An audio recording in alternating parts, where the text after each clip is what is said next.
to the community. Today I am excited to talk about the cage system.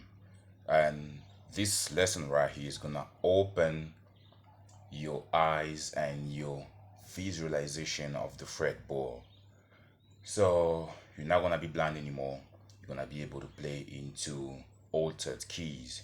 You're gonna be able to play altered chords. What do I mean by altered chords? I'm talking about flat chords and sharp chords.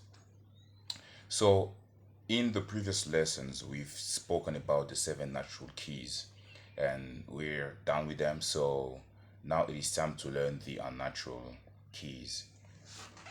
Let's start by the cage system. What is cage system? Cage system, it's simply spelled um, caged stands for C, A, G, E, and D. It's five letters. And remember, we are dealing with musical alphabets. So we're gonna have a look on the first letter up until the fifth one. In simple terms, those letters are the eight open chords that you have on a guitar. These are the first eight open chords that you have on the guitar. It means those are chords that are mixed with the open strings. And it's from those chords that we're gonna be developing what we call the cage system. The first one is C. We've spoken about this chord, so I'm not gonna repeat it. If you wanna know more about it, just go in the previous videos. Go in my playlist in lessons, you're gonna see them. We have C.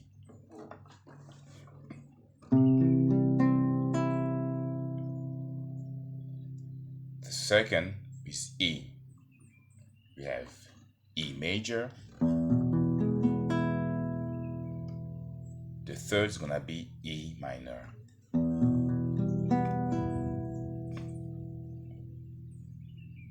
Oh, sorry, I've jumped, but it's okay. Then we're gonna go to the following one, which is D. We have D major.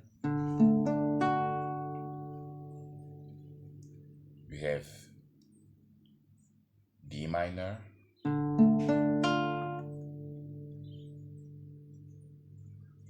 Then we have G major.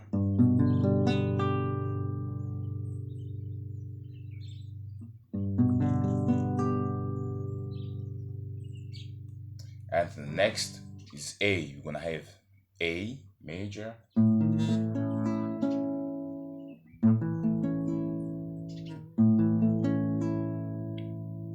And you have A minor.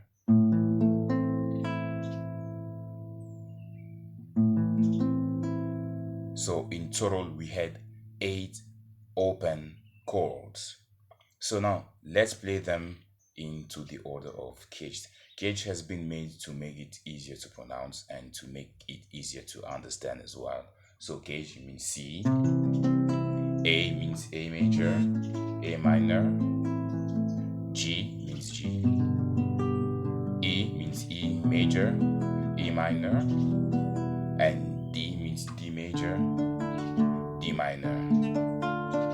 So how do we move from this one to playing into sharps and flats? The first thing we want to have a look on is consider the open string.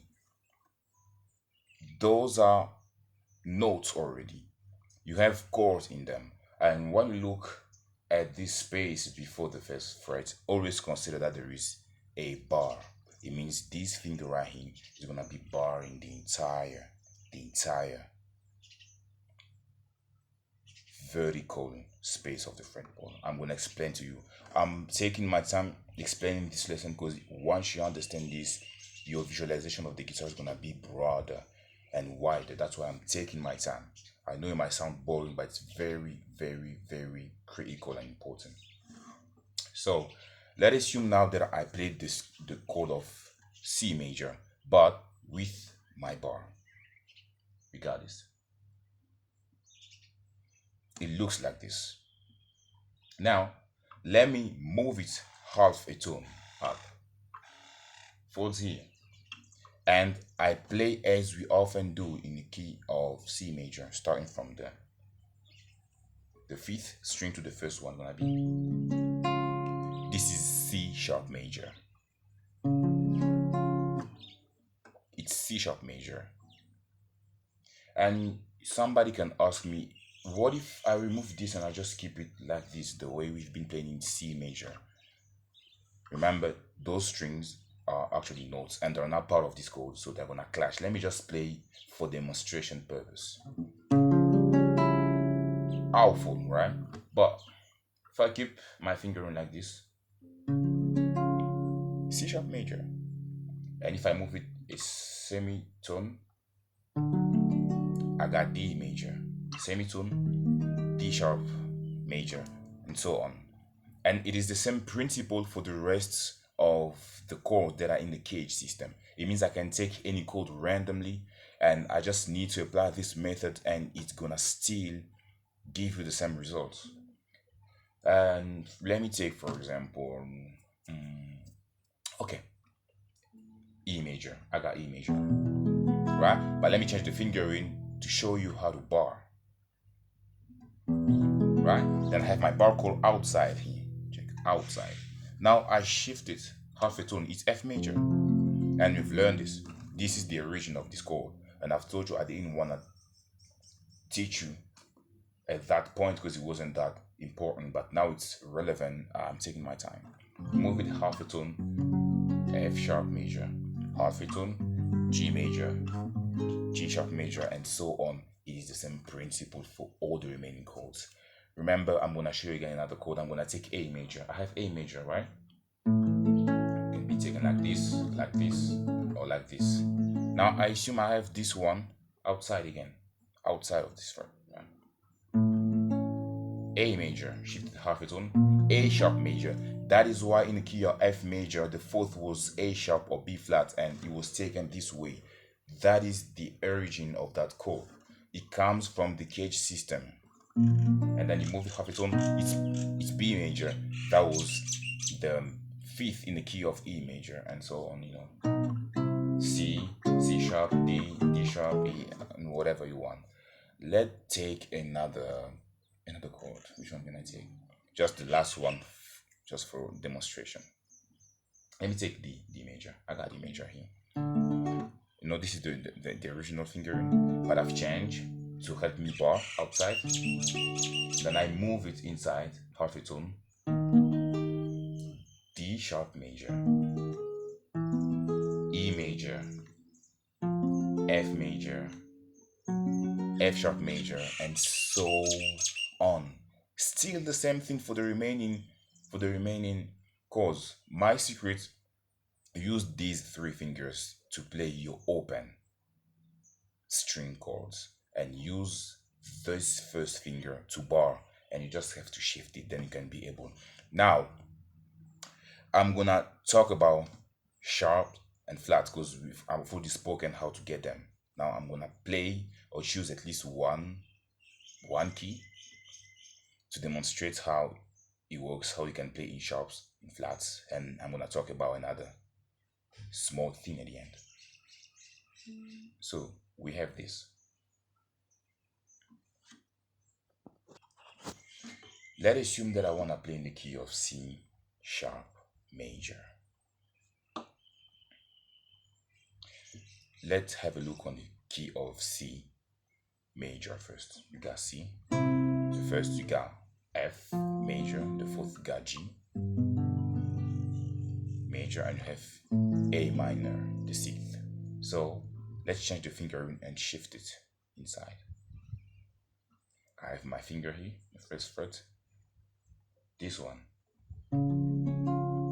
it's C sharp major. And if I move it down here, starting from the fourth again, I have F sharp major. And if I put this up,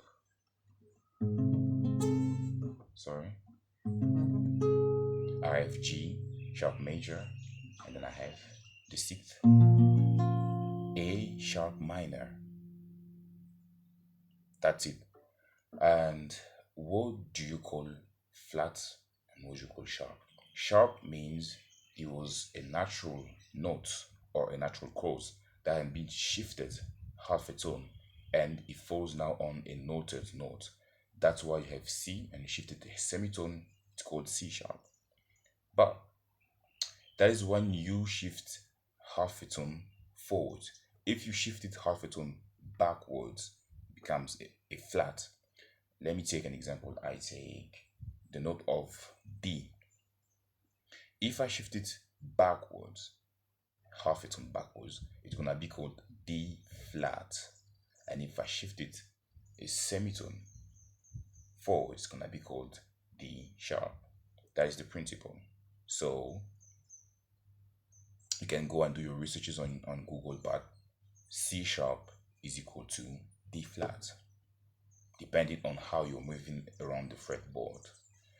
And it was initially created for those who learned musical theory, for those who are learning how to read music and music sheet. That's why. So that's it for today. If you want to know more in depth, just gotta DM me, got my email, and we can talk. I can give you private lessons. Anyways, that's it for the day. Like, comment, subscribe for those who haven't. I know a lot of you are watching but are not subscribing. I'm gonna come with more videos, more covers, more original songs, and more lessons for beginners. So far, up until you're gonna get to the intermediate guitar level. So thank you for tuning in again, and share these videos with those who wanna learn guitar and with your loved ones. See you in the next lesson. Oh, before we go, one more thing that I almost forgot. There is what you call the capo. I'm gonna talk about it next time after showing you some of the small things. And it is an alternative to play on the guitar without using the bar. But I do not recommend it for beginners. Please just learn. I know it is painful, it's hard, but just take your time. Once you've mastered it, it's gonna be easier for you to play along the fretboard. Yeah, ciao.